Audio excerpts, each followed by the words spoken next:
বরগুনায় অনুষ্ঠিত হল জুলাইয়ের মায়েরা শীর্ষক অভিভাবক সমাবেশ।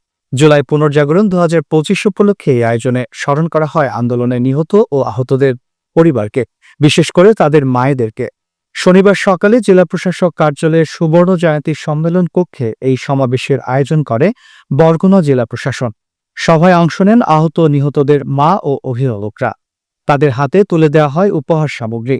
মায়েরা জানিয়ে দেন তাদের জীবনের করুণ অভিজ্ঞতা ও গর্বের স্মৃতি। সমাবেশে সভাপতিত্ব করেন অতিরিক্ত জেলা প্রশাসক সজল চন্দ্রশীল। প্রধান অতিথি হিসেবে উপস্থিত ছিলেন অতিরিক্ত জেলা প্রশাসক সার্বিক অনিমেষ বিশ্বাস। বিশেষ অতিথি হিসেবে বক্তব্য রাখেন অতিরিক্ত পুলিশ সুপার জহুরুল ইসলাম হাওলাদার। সভায় আরও উপস্থিত ছিলেন বরগুনা সদর উপজেলা নির্বাহী কর্মকর্তা মোহাম্মদ আরাফাত রানা, পাথরঘাটা উপজেলা নির্বাহী কর্মকর্তা মিজানুর রহমান, এমডিসি আব্দুল্লাহ আল মামুন। সম্মেলনে উপস্থিত ছিলেন জুলাই আন্দোলনের বীর মুক্তিযোদ্ধারা। সমাপ্তিতে জেলা প্রশাসনের পক্ষ থেকে সবাইকে উপহার সামগ্রী প্রদান করা হয়।